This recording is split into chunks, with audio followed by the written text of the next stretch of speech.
नमस्कार, मैं ज्योति श्रीवास्तव और आप देख रहे हैं सी न्यूज भारत। अपराधियों को मिट्टी में मिला दूंगा, मुख्यमंत्री योगी आदित्यनाथ का ये बयान तो आपको याद ही होगा। यूपी में ये सिर्फ एक बयान नहीं बल्कि अपराधियों के लिए काल बन चुका है। उत्तर प्रदेश के गाजियाबाद का खोड़ा इलाका इस वक्त दहल उठा है, लेकिन उत्तर प्रदेश की पुलिस और प्रशासन का एक्शन उससे भी कहीं ज्यादा खौफनाक और ताबड़तोड़ नजर आ रहा है। बकरीद के दिन जिस सूर्या को कुर्बानी दिखाने के बहाने बुलाकर बेरहमी से मौत के घाट उतारा गया था, आज उस सूर्या हत्याकांड के बाद खोड़ा में प्रशासन का वज्रपात हुआ। जी हां, एक तरफ मुख्य आरोपी एनकाउंटर में ढेर हो चुका है, तो दूसरी तरफ अब अवैध मदरसों और अपराधियों की अवैध संपत्तियों पर बाबा का बुलडोजर गरजने के लिए तैयार खड़ा है। खोड़ा में दहशत फैलाने वालों के साम्राज्य को ढहाने की शुरुआत हो चुकी है। इस पूरे मामले में प्रशासन इस वक्त फुल एक्शन मोड में है। गाजियाबाद के खोड़ा के लोकप्रिय विहार इलाके में स्थित मदरसा रहमानिया अरबिया कासिम अल उलूम पर प्रशासन और भारी पुलिस बल की टीम ने मिलकर सीलिंग की बड़ी कार्यवाही की है। मदरसे का बिजली कनेक्शन काट दिया गया है, मुख्य गेट पर ताला जड़कर उसे सील कर दिया गया है और सीलिंग के आदेश की कॉपी गेट पर चस्पा कर दी गई है। गाजियाबाद के डीएम रविंद्र मादर ने साफ कर दिया है कि ये तो सिर्फ शुरुआत है। खोड़ा इलाके में ऐसे 3 और मदरसे चिन्हित किए गए हैं जिन पर आज ही गाज गिरने वाली है। सुनिए क्या कुछ कहना है डीएम और सीपी का। हाँ सर, प्रशासन की टीम खोड़ा पहुंची है। अवैध जो जगह है देखिए, माननीय मुख्यमंत्री जी की अपराध और अपराधियों के प्रति जीरो टॉलरेंस की नीति है और उनके लगातार निर्देश हैं कि पूरे प्रदेश में लगातार अभियान चले और अपराधियों को कहीं प्रशिक्षण ना मिले और जो एक्टिविटीज़ इलीगली संचालित हो रही है उन सबका भी वेरिफिकेशन किया जाए। इसके अंतर्गत कल खोड़ा क्षेत्र से ऑपरेशन क्लीन स्वीप प्रोग्राम शुरू किया गया पुलिस के द्वारा, जिसके अंतर्गत यहाँ पर जितने किराएदार हैं उनका वेरिफिकेशन किया जा रहा है, प्रॉपर्टीज़ का वेरिफिकेशन किया जा रहा है, इंस्टीट्यूशनल एक्टिविटीज़ का वेरिफिकेशन किया जा रहा है। 3 ऐसी बिल्डिंग मिले थे जहाँ पे मदरसे संचालित थे, लेकिन मदरसा बोर्ड में उनका पंजीकरण नहीं है, अल्पसंख्यक कल्याण विभाग में भी पंजीकरण नहीं है, तो उसमें आज उसकी सीलिंग की कार्रवाई पुलिस के साथ में अल्पसंख्यक कल्याण विभाग ने की है।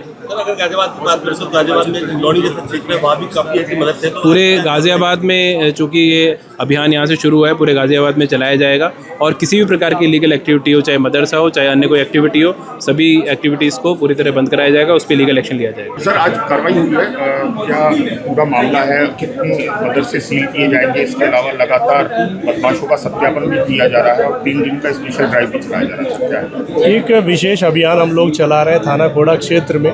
जो अपराध पिछले कई वर्षों से अपराध जो लोग किए हैं और यहाँ निवास करते हैं, ऐसे व्यक्तियों की सूची हमारे पास है क्रिमिनल्स की।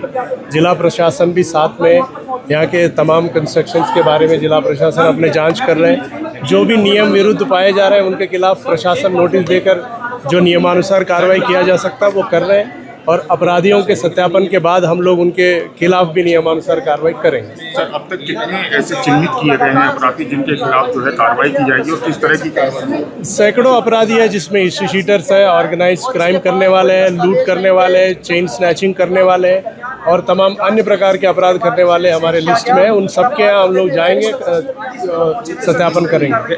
आपको बता दें, पूरे गाजियाबाद में अपराधियों और उनकी अवैध संपत्तियों के खिलाफ एक बड़ा महाअभियान छेड़ दिया गया है और पुलिस की टीमें खोड़ा की गलियों में सर्च ऑपरेशन चला रही हैं। वही सवाल है कि आखिर प्रशासन को इतना सख्त कदम क्यों उठाना पड़ा? तो आपको बता दें, इसकी वजह है वो खौफनाक वारदात जिसने हर किसी की रूह कपा दी। मृतक सूर्या के दोस्त आयुष के मुताबिक आरोपी असद ने सूर्या को फोन किया और बकरीद की कुर्बानी दिखाने के बहाने नवनीत विहार कॉलोनी में बुलाया। सूर्या को अंदाजा भी नहीं था कि वह अपने दोस्त के पास नहीं बल्कि साक्षात मौत के बुलावे पर जा रहा है। पुरानी रंजिश के तहत जैसे ही सूर्या वहां पहुंचा, आरोपी असद, नवाब, फरहान, आतिफ और सारिक ने उसे चारों तरफ से घेर लिया। बातों ही बातों में असद ने सूर्या के पेट में चाकू घोंप दिया। लहूलुहान सूर्या अपनी जान बचाने के लिए 200 मीटर तक भागा, लेकिन इन बेरहम दरिंदों ने उसे दौड़ा दौड़ाकर चाकुओं से गोद डाला। अस्पताल में जिंदगी और मौत की जंग लड़ते हुए शुक्रवार को सूर्या ने दम तोड़ दिया। लेकिन कहते हैं ना कि योगी राज में अपराधियों की उम्र ज्यादा लंबी नहीं होती। यूपी पुलिस ने इस मामले में 24 घंटे के भीतर वो कड़ा एक्शन लिया जिसकी उम्मीद थी। मुख्य आरोपी असद को रविवार को एक पुलिस मुठभेड़ में ढेर कर दिया गया। इसके अलावा नामजद 5 आरोपियों में से 3 को सलाखों के पीछे भेजा जा चुका है और बाकी बचे फरार आरोपियों की पाताल से भी खोज जारी है। इतना ही नहीं, मारे गए एनकाउंटर में ढेर आरोपी असद के खोड़ा स्थित मकान पर प्रशासन ने बकायदा नोटिस चस्पा कर दिया है। जांच की जा रही है और अगर मकान अवैध पाया गया, जिसकी पूरी उम्मीद है, तो बहुत जल्द वहां बाबा का बुलडोजर गरजता हुआ दिखाई देगा। इस जमींदोज होते मकान के साथ ही अपराधियों का घमंड भी मिट्टी में मिल जाएगा। गाजियाबाद से सी न्यूज़ संवाददाता राजेंद्र चौधरी की रिपोर्ट। तो साफ है, उत्तर प्रदेश में कानून व्यवस्था से खिलवाड़ करने वालों का अंजाम अब तय हो चुका है।